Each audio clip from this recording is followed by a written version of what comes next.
from Dan. Dan says, this is not Dan Szymborski, by the way. I believe this is another Dan. He's replying to his own. Right. That's weird. Dan says, for all I can tell, the Orioles have wanted to spend more money. Players simply haven't chosen to. What?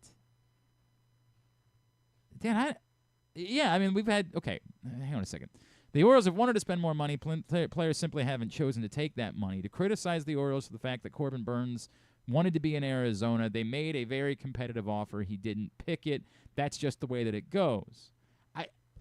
There's like this weird trutherism that comes out. I don't know what. I think it's just people that want to.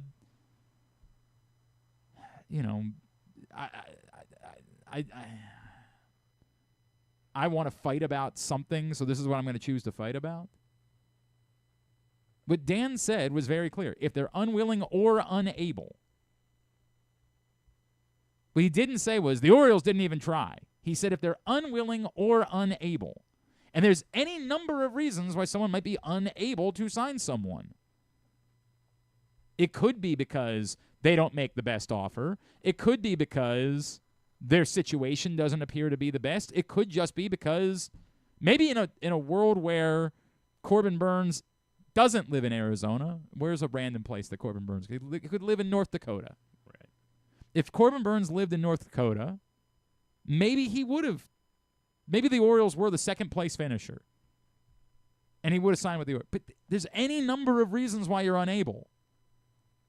But what Dan isn't saying is the Orioles simply aren't trying. He didn't say that. He said if they're unwilling or unable. And his point 1,000% stands. However it happens, either because they don't fundamentally believe in spending major money on pitching, or because they'd like to, but the players won't take those deals. However you get there, you're still in the same place. Someone would say what would happen is, if someone is not inclined to take your money, if your offer is similar to someone else's offer, and they're inclined to not take your money, then you know what you would maybe need to do in order to overcome that? Offer more. Now, you can say, well, that doesn't make sense. That player is not worth that amount. That we're a little bit more than what you think a player is worth, then you'll probably be the number one seed and get a first-round bye and have a great opportunity to win that championship. But the words were unwilling or unable. Those are the words. And so, however it happened, the Orioles were either unwilling or unable to spend real money on pitching last year. One or the other. In some instances unwilling, in some instances unable. And it left them where they were. Hopefully that changes. On both ends. Hopefully they're able to do both. There's lots of ways to find pitching. And I don't know that the State College of Florida, Manatee, Sarasota is the first place where people think to look for pitching. But sometimes you can find pitching there. And in the 14th round of the 2023 MLB draft, the Baltimore Orioles selected Michael Forret. And this year, in 12 starts, he's pitching to a 1.86 ERA and a 0.85 whip. He's with the Aberdeen Ironbirds, and Michael Forret is with us here this morning on GCR. Michael, it's Glenn in Baltimore. It's great to chat with you, man. Thank you so much for taking the time for us. Yeah, absolutely. Thanks for having me on. Absolutely, dude. Tell me your story, right? Like, 'cause I have to acknowledge I'm not familiar with the State College of Florida, Manatee, Sarasota. The story for you from North Carolina, how you end up there, and why or why not you thought that was going to work out for you in your path to becoming a pro ball player. Yeah, so, obviously, went to high school, grew up in North Carolina and everything. I was originally committed to go to East Carolina University in North Carolina. And, got done with my senior season, and my aspirations were to play pro ball, obviously. And decided that I'm going to kind of take the risk and forgo going to East Carolina to go to the junior college and see if I could get drafted after 1 year. And because, you know, the whole rule with Division I schools, you have to do 3 years and all that. And my thoughts behind it was, you know, if I can get into pro ball as early as possible, then, you know, I think I'm going to have the best chance down the road and everything. And that is what I wanted to do. So went down to State College of Florida and had a good year down there, and then got picked up by the Orioles in the 14th round, and here we are. So, you know, it all ends up working out, but definitely just decided to take the risk and see where it would take me. It's interesting you mentioned that, Michael, because the Orioles actually took a lot of pitchers this year out of JUCO ball in the draft, and I think a lot of people find themselves scratching their heads, but maybe it is a sign now that, like, if they know that you're talented, and once that they know you're talented, they're going to find you, right? Is that sort of the way that players think about this at this point? Yeah, I'd have to agree with that. I mean, I think, you know, with the analytics now in baseball and just all the tools that they have to scout players, like, no matter where you are, if you have something that they like, they will find you. And at the same time, you know, with the way that college ball is working now with the transfer portal and everything, there's so much talent in junior colleges all over the country. You know, you got kids out of high school that have Division I offers and stuff that are like, you know, let me just go to a junior college for 1 year, and then I'll, you know, if I have a good year, I can transfer to, you know, a big ACC or SEC school. So it's kind of like a nice stepping stone for a lot of kids that have a lot of talent. And obviously it can work out from there. Some people would say, don't you need to be somewhere where you're facing the best talent in order to grow? So I'll ask twofold. One, is the talent maybe there better than we realize that it is? Or, like, are there specific things that you have to do differently because you know you're facing lesser talent in order to just focus on yourself and make sure you're still doing the correct process even if you aren't facing the best players in the world in those moments? I think obviously, like, as far as my experience went in Florida, I know obviously you got like Florida Junior College, Texas, California, and like Arizona, I'd say like your big ones for junior colleges where there's like the most talent pools. So like you're facing a lot of talent. Now obviously it's not going to be anything like going to an SEC school, but you know, I still think it's one, if you're young and you're showcasing things that a professional team really likes, like, you know, if you're throwing the ball hard, if you have good command, like, I feel like even if the talent isn't as good as an SEC school, like if you're showcasing that you can get people out, you can strike people out, you don't walk people or whatever, like that's still going to open eyes for pro ball. Like it's not going to be, oh yeah, like he's doing well or whatever. Even for a hitter, like they're doing well, but like it's junior college, like right, doesn't count. They're still doing well for the level that they're at. Yeah. So I think in that sense it makes sense. But obviously, yeah, you know, it's not going to be the same as like ACC, SEC ball, but there is a lot of talent there because, like I said, there's a lot of those guys they finish up their season and they transfer to one of those schools.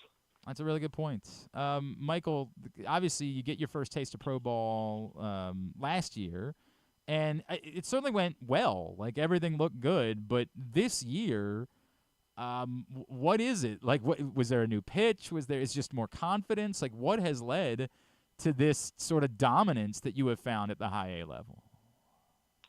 I'm not throwing any new pitches this year, but I think it is just last year I got my first taste of pro ball. You know, made it through the whole season and everything, and this year, I think it just taught me there's a lot of things as far as like in between starts. Like I just have better processes, I think, this year, and at the same time just learning how to pitch better, understanding the pro ball hitters compared to, you know, your college hitters and everything. So I think with what, you know, the work you put in the off season and everything, and then compared to what I learned from last year, I think it all is just coming together. And I just feel like when I'm on the mound, like I have a much better understanding of what I need to do and what I need to throw to, you know, get the results that I want. Is it something where like you have a little success And then do you then zero in on, okay, like I just want to be repetitive now. I just want to keep doing the same things? Or once you've established the foundation of like, I can do this, I can get professional hitters out, do you find yourself then being interested in adding to that, adding to the repertoire, trying new things, knowing like, hey, I know I can throw the pitches that I need to in order to get guys out?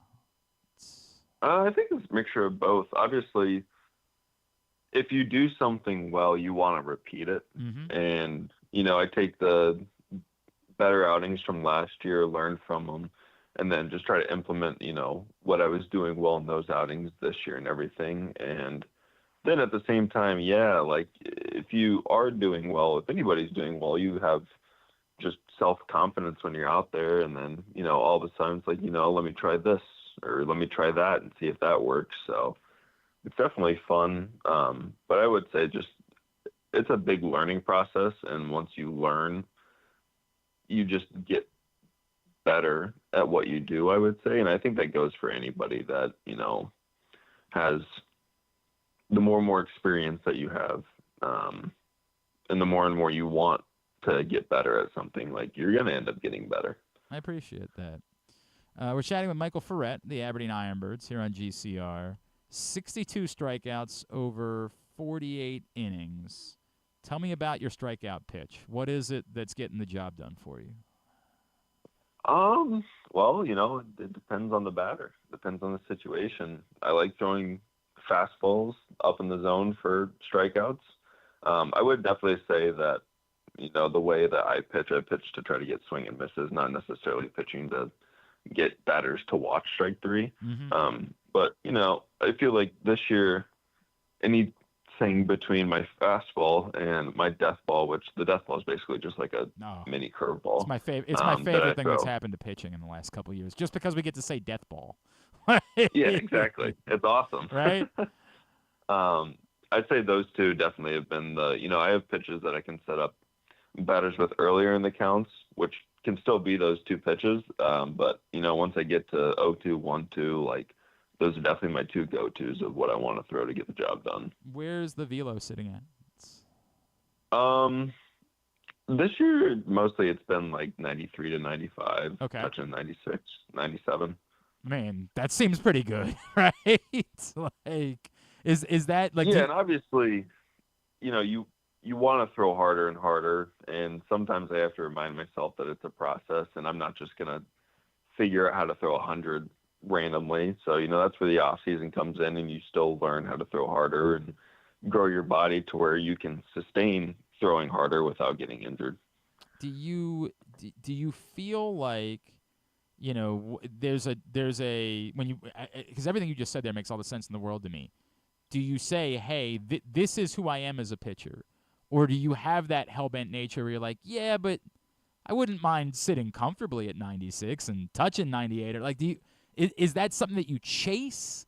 Or do you, again, try to find confidence in what it is that you're doing?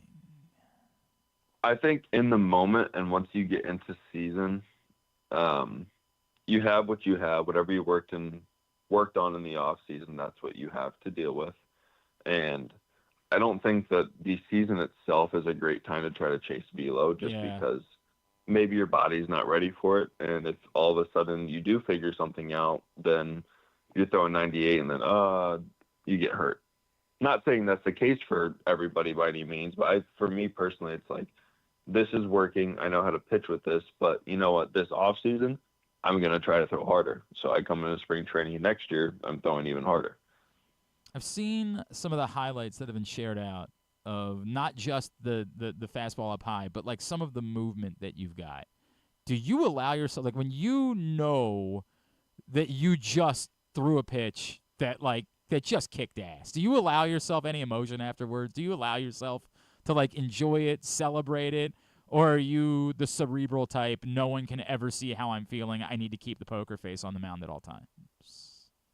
I think it's kind of hit or miss with me. Sometimes, yes. Sometimes I'm like, just super, not emotional, but like I recognize like, oh, wow, that was a really good pitch, whatever. Or sometimes I'm just like, all right, good pitch, time for the next one. But then like after outings, whenever I go back and watch my stuff, that's when I'll be like, oh, wow, like I didn't realize that, I was hopping the ball at whatever the vert was on it, or, like it's cool to see some stuff afterwards, but I think in the game you have to stay as focused as possible, is just getting to the next batter. Sure. You're trying to, you got a job to do. I understand that. You got to be a professional. That's the way that it works, man. Yeah, absolutely. Being in, not, I assume that it's been good. I'm not trying to suggest that your family can just like drive up for every game or anything like that, but being from North Carolina, I assume this has been a good thing, not being terribly far from home, right? Yeah, no, we got actually one of the best things is, especially when we go down south at all, like if we go into the Carolinas, like that's a really good opportunity for my family to come see me. So, they've come out a few times down there. But, and then, like with the All-Star break that we just had, not hard for me to get home. Only about a 7-hour drive. So, I went and drove home for a few days and spent some time with the family. So that was good. But yeah, it's definitely better than me being, out in California or Oregon. Yeah, right. It does. It does beat that. It does beat that for sure. What about like superstition-wise? Because like things are going so well. Are you the type that's like said, all right, well, I got to keep eating the same thing every day? Are you a little bit like, hey, man, I kind of would have rather not done this interview. I don't want to talk about it. Like, it's just going too well. Like, where are you with superstition?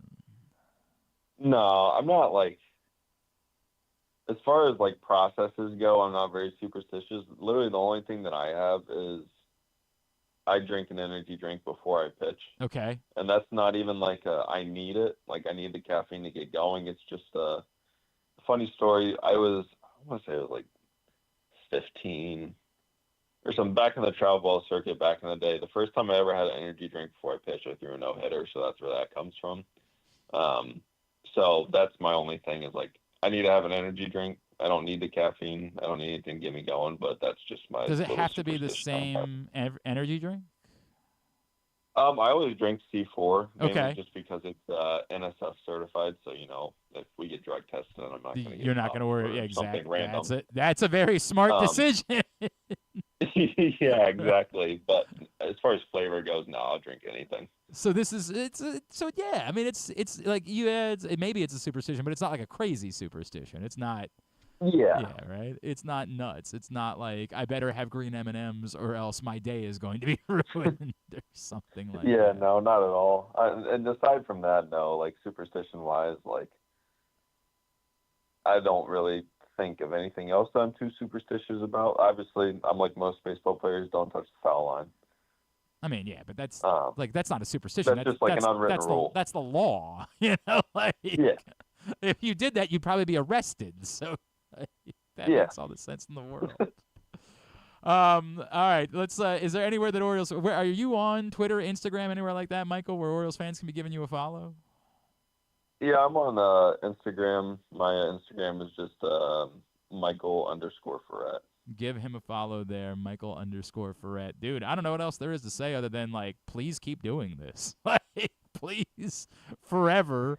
And get all the way to Baltimore and then just do this forever until we're celebrating you in Cooperstown one day. May that be the case. Hey, that's the goal. That is absolutely the goal. Michael, congratulations on an outstanding season that you're having, man. Look forward to chatting with you more as you continue along the journey. Thanks for taking the time for us this morning. Yeah, absolutely. Thanks for having me on. I appreciate it. Michael Forret of the Aberdeen Ironbirds with us here on GCR. And the Ironbirds,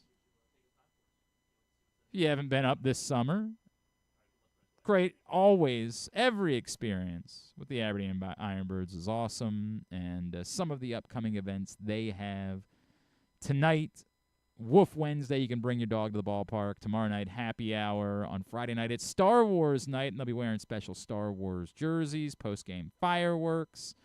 So find out more, ironbirds.com, and get your tickets to check out the Ironbirds this weekend. Anything? Oh, it's not ironbirds.com anymore. What is it? It might just be, just search Aberdeen Ironbirds. You'll be fine. Anything that we haven't gotten to this weekend? I feel like at some point, like it's sort of like MILB took all the websites in, And so there's like not. It's like how do you? Yeah, it's there's just not like MILB.com/Aberdeen. Like I don't know that there's. If I go to Ironbirds.com. Yeah, I don't think it works. Will it redirect me? I don't remember. It looks like ironbirdsbaseball.com works to redirect. So do that. ironbirdsbaseball.com. All right. Anything that we needed to get to that we haven't? What's today? Today's Wednesday. They're gonna play baseball again tonight, and they're gonna win or they're gonna lose, and it's not gonna change. Is it a lefty on the mound? Is it Logan Allen? Or is that tomorrow? I think that's tomorrow. Okay, so they'll lose tomorrow. They got a chance tonight. Maybe. Maybe. Yeah, it's So something called Slade Ciccione. Slade Ciccione. Yeah, whatever that is. Maybe. I don't know. Yeah, we'll see who's All right. right. Let's get a tidbit. Tidbit is brought to you today by the print issue of Press Box, which is still available for another couple of weeks at your neighborhood Royal Farms, any of the hundreds of locations around town where you find Press Box. You can read it all at PressBoxOnline.com. That's Carmelo Anthony on the cover. Going to the Basketball Hall of Fame, Baltimore's first ever Basketball Hall of Famer. We tell the story of how Baltimore shaped the legendary career of Carmelo Anthony. Go pick it up today or read it all at PressBoxOnline.com. The Seattle Mariners won a baseball game last night. They won 1-0 over Jacob Mizorowski in the Milwaukee Brewers. And so got a fun stat here from OptaStats. The number of times that a player is homered in a 1-0 win. Over 900 times that's happened, where a 1-0 win is because of a solo home run. The number of times a player has caught a two-hit shutout, over 4,000 times a catcher has caught a two-hit shutout. Number of times they've caught a dozen strikeouts in a game, over 14,000 times that's happened, that the catcher's caught 12 strikeouts or more in a game. The number of times that they've done all three of those in the same game, one. Cal Raleigh last night hit a home run for a 1-0 win. He also called a two-hit shutout and 12 strikeouts as well against the Brewers. They also snapped. I think the Brewers were like on an 11-game win streak. He's not the pitcher, so I'm not really sure what to do with that. But it's the first time it's happened. It's certainly first time it's happened. But I don't. Right. Again, it's the line between is it anomaly or accomplishment, and I'm not sure what it is between those two things. It's some amount of an accomplishment, but I don't know that it's closer to accomplishment than anomaly. I mean, it's Cal Raleigh. I love Cal Raleigh. Is incredible. He might be the greatest baseball player of all time. I don't know about that. Let's maybe ease up a little bit there. Christopher Sanchez became the third pitcher in MLB history to have a 7-start span of an undefeated record. Because he threw a complete game, won 4-1 over the Red Sox last night. Christopher Sanchez of the Phillies, third pitcher in MLB history to have a 7-start span and have an undefeated record, no losses, a sub-1.5 ERA, over 50 innings of work, 50 strikeouts, fewer than 5 walks issued, and no more than 1 home run allowed in a 7-start span. Now that definitely seems like accomplishment. It does. Christopher Sanchez and 2 others have done this. Also comes from OptaStats. Give me those numbers one more time while I'm thinking. No losses, so undefeated record over 7 starts, a sub-1.5 ERA, 50 innings of work, 50 strikeouts, 5 walks or fewer, and only 1 home run or less allowed over a 7-start, 50 innings. So some of that is still anomaly. Like somebody could have done all those other things, but his team, they lost a game 1-0, and he had to take a loss because of it. When you hear the next 2 names, it's going to be like, wow. Okay. There's no doubt. There's enough accomplishment in there that it's accomplishment more than anomaly. Maybe that should be a segment that we do.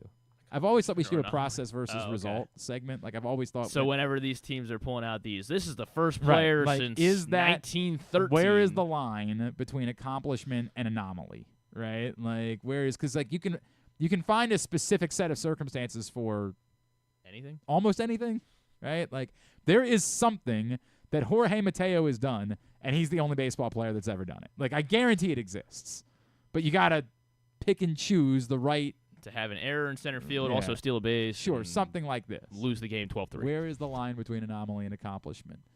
The line for Cal Raleigh, I would say, is like a little bit more anomaly than accomplishment in that one in particular. The line for Christopher Sanchez, far more accomplishment than anomaly, but just because of the 7-game span, Yeah, but if it was all like if the wins and losses didn't matter, that part of it goes in there. Part. Because there's somebody that might have qualified otherwise, but they lost a game, right? Right. Like Well, maybe it was like I'm giving away one of the guys. It's not. It's, Jacob deGrom because he was on the Mets and had 20 losses when he had a 2 ERA that one year. That is a thing. All right, so 2 guys. Yeah. Cy Young. Not Cy Young. Greg Maddux. Greg Maddux is one of them. Christopher Sanchez, Greg Maddux. And this was not. This is just in any span of. Yes. Yeah. Any 7-start span. Yeah. This is not like a first 7 starts of the season or a, Pedro. Not Pedro. Koufax. Not Sandy Koufax. Glavine. Not Glavine. It's obviously a good pitcher, but I'm not really. Kershaw. Clayton Kershaw. All right. Clayton Kershaw.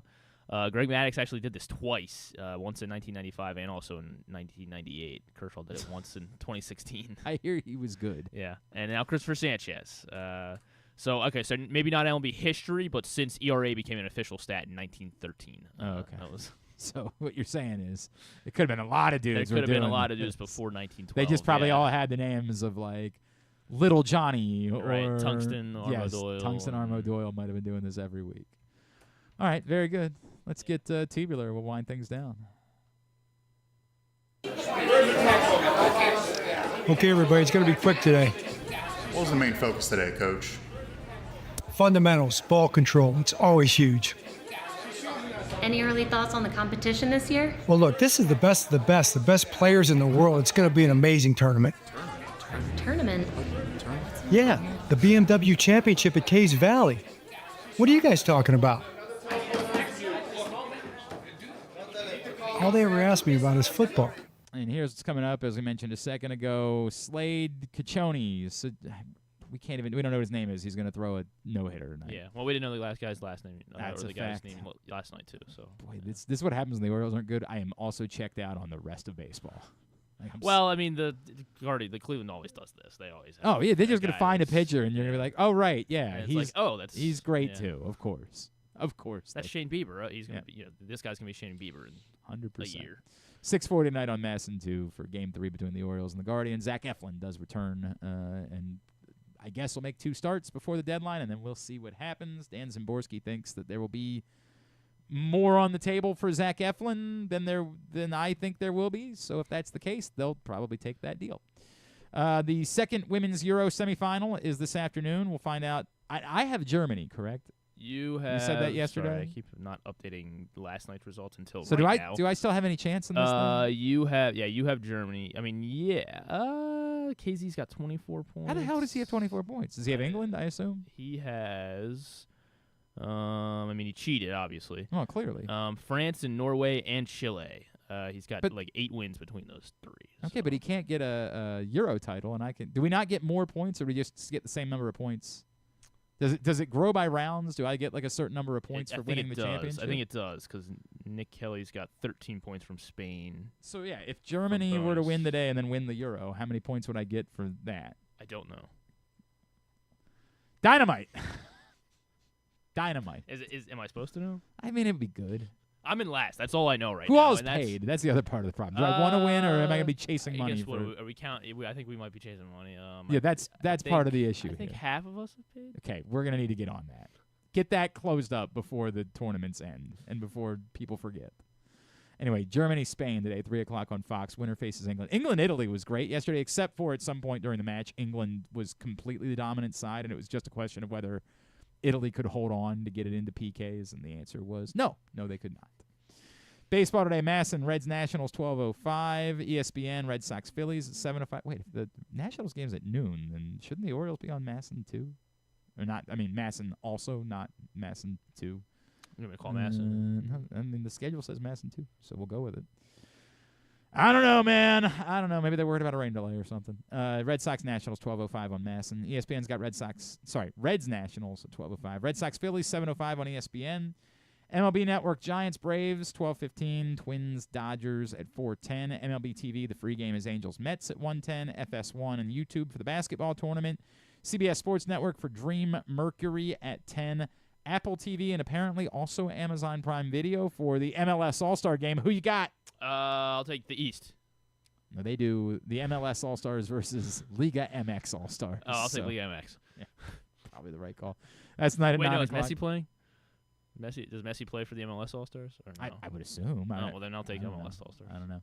Hey, Locking it in. if you missed it last night, Venus Williams, 45 years old. Really? 45 years old. Takes a wild card to play down in D.C. Mark Ein, who she played for the Washington team, the Castles, in the World Team Tennis event. She said after the match, apparently every year, he says, Venus, I got a wild card for you if you want it. And she took it this year, and for the first time in 2 years, she wins a match and becomes the second oldest player in WTA history to win a match, as she beat Peyton Stearns. And you could say Peyton Stearns isn't like, a superstar, but she's a top 35 player in the world. And at 45, Venus Williams, including 2 games at the end that were just epic. An awesome scene. And, obviously a huge crowd support for Venus Williams, who's also playing doubles this week. Like, she's not just playing, she's kind of going crazy. So if you got a chance to get down to D.C., I think she doesn't play again until Thursday in the singles against Magdalene Fretch. So a chance to see one of the legends of the sport play just down the street. But the D.C. Open continues on the Tennis Channel and TBS for AW Dynamite tonight at 8. Non-sports? New episode of Always Sunny on FX. Shark Week stuff. It's the season 1 finale of Stick on Apple TV Plus. That's the Owen Wilson golf show. Oh, yeah. And Sterling K. Brown is in a new Hulu show called Washington Black. It's about 19th century tale of an 11-year-old boy from Barbados and born on a sugar plantation. It's like a big. Sterling K. Brown's in it, so it looks like it's pretty well done. It looks more like a kid show, but it looks pretty solid. And then the other stuff. Who Wants to Be a Millionaire? Season 4 premiere. That's why Jimmy Kimmel hasn't been hosting his own show the last couple weeks, because he's got. He host Who Wants to Be a Millionaire? Yes. I don't think I knew that. The new one, or the return of, I don't know. Match Game Season 6 as well. Also big night on ABC, and then on Kimmel. Who hosts Match Game? I don't watch any of these things. Should know. No.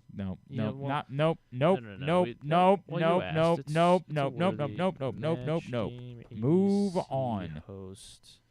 It's Martin Short. Yeah. Okay.